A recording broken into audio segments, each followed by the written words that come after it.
মনে হয় আজকের মতো বেস্ট খাবার আমি আর মানে ক্রোশিয়ার মাটিতে খাই নাই। তো খাবার এগুলো হচ্ছে পেঁয়াজ দিয়ে ডিম বোনা, এই যে আলুর ভর্তা, আর হচ্ছে আমাদের দেশি মশারের ডাল, আর সাথে গরম ভাত। তো আজকে খাবো এগুলা দেশীয় খাবার, এই জন্য ভাবলাম ভিডিওটা করে রেখে দেই। আসসালামু আলাইকুম। অনেকদিন পরে দেশীয় কিছু খাবার আমরা বানাইছি, মানে দেশীয় কিছু খাবার, আলুর ভর্তা, ডিম, ইতিমধ্যে আপনারা দেখছেন। তো মাসুম ভাই আমার বাইরে দিতেছে আমার দেশীয় আলুর ভর্তা, মানে অনেকদিন পর এটা খাচ্ছি। তো ভাবলাম ভিডিও করে রেখে দিই, এগুলা বানাইতে অনেক টাইম প্রয়োজন। আজকে আমি আর মাসুম ভাই মিলে এটা বানাইছি খাবারগুলা। এই যে এটা মাসুম ভাই আমার দিতেছে, এটা হচ্ছে ডিম বোনা, দেখেন মানে একদম দেশীয় মায়ের হাতের মতো, মায়েরা যেভাবে খানা বানায় এভাবে। ডিম, পেঁয়াজ দেন, এই যে এটা হচ্ছে আলুর ভর্তা, ডিম বোনা, ব্যাস। আরে ভাই হইছে বেশি, খেয়ে দেখি কেমন লাগে। প্রথমে একটু আলুর ভর্তা দিয়ে শুরু করি। বলিনি আমি কিন্তু অনেক খাই, আমি খাবার খাইতে অনেক পছন্দ করি, অনেক কিছু খাবার আমি নিজে খাবার বানাইতে পারি, খাবার বানাই অনেক কিছু খাই, কিন্তু ভিডিও করি না। কিন্তু আজকে দেশীয় খাবার বানাইছি, এটা ভিডিও করতেছি। ভাত কিন্তু আজকে পুরা প্লেট, মাসুম ভাই একেবারে। হ্যাঁ, সাথে ডাল আছে, এই যে ডালটা একটু পরে নিব।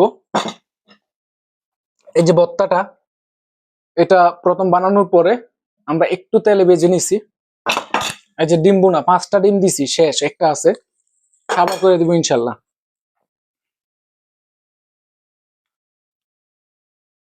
পেঁয়াজটা অনেক টেস্ট, অনেক, এই যে পেঁয়াজটা অনেক টেস্ট।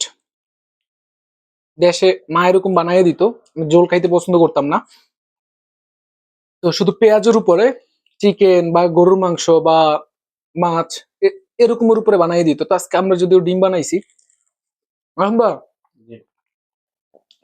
এরম লাগে খাবার ভাই, একদম দেশীয় টেস্ট বানাইলাম তো ভাই। সত্য কথা বলতে আজকে বাজারে আমরা যাই নাই, তো ভাবতেছিলাম কি বানাবো, বাজার নাই, ফ্রিজে দেখলাম কিছুই নাই। পরে ডিম ছিল আর পেঁয়াজ আছে আর আলু আছে, আর কিছুই নাই। তো ডিম দিয়ে আলু আর ডাল, এগুলা দেশীয় খাবার বানাই ফেলছে, অনেকটা টাইম লাগছে। তবে আমার মনে হয় আজকের মতো বেস্ট খাবার আমি আর মানে ক্রোশিয়ার মাটিতে খাই নাই, একদম এরকম খাবার আর কখনো আমি বানাই নাই। এগুলো অনেক টাইম লাগে, অনেক। চাইলে আপনারাও বানাইতে পারেন, আর কেউ যদি খাইতে চান আমাকে জানান, আমার বাসায় চলে আসেন, আমি বানাইয়া খাওয়াবো। এগুলো কিন্তু আমি বানাইছি। হ্যাঁ, আমি অনেক টেস্ট, অনেক। ভাই রিভিউ দিবেন না কিরম হইছে? হ্যাঁ, খুব মজা হয়েছে, ওই জন্য কথা না বলে খাইতেছি। খুব মজা হয়েছে, এই জন্য কথা না বলে খাইতেছেন। ঠিক আছে ভাই, ভাই যদি আপনারা খাইতে চান আমাদের সাথে যোগাযোগ করেন, মাসুম ভাই আছে, আমি আছি, খাবার বানাই, এই দেশীয় প্রোডাক্ট মানে দেশীয় খাবার বানাই খাওয়াবো ইনশাল্লাহ।